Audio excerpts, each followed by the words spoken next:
Hello, leo tutajifunza namna ya kuweka uzi au kutunga uzi kwenye cherehani aina ya Citizen au Butterfly. Tutaanza kwa kuweka hapo uzi kwenye stand yake, unaweza kutumia hapo au hapo juu. Then utapitisha hapa kwenye mgongo wa hii mashine cherehani yetu. Then hapo ninapokuwa ninapaweka ni sehemu ambayo inakuguide uzi upite.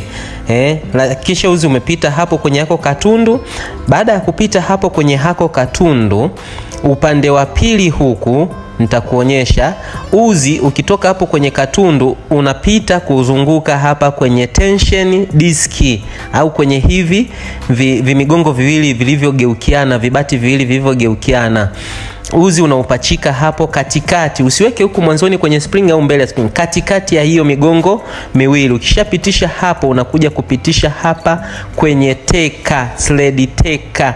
Hii teka kazi yake ni kufunga uzi unapokuwa umetengeneza kitanzi huku chini kwenye bobini. Kwa unakuja unapitisha hapa kama unavyoona hapo naupitisha.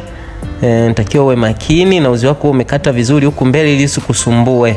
Hapa mimi nahangaika kwa sababu natumia simu hii kurekodi na pia kupitisha uzi. Baada ya hapo ukipita kwenye teka hiyo hapo unakuja unapita hapa kwenye haka katundu hako kako pembeni hapa.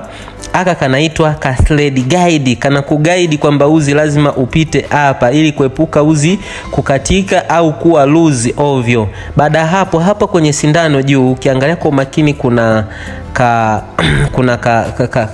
kawaya hako, uzi utakuja utapita hapo. Lakini kwa mimi hapa hata ukipitisha hapa direct kwenye sindano hakuna shida, utaupitisha hapo kwenye sindano. Unatakiwa uwe makini na shabaha nzuri ya kulenga hilo tundu ili uzi usikusumbue. Wengine huwa wanapenda kutumia vifaa maalum kwa ajili ya kuvuta huo uzi.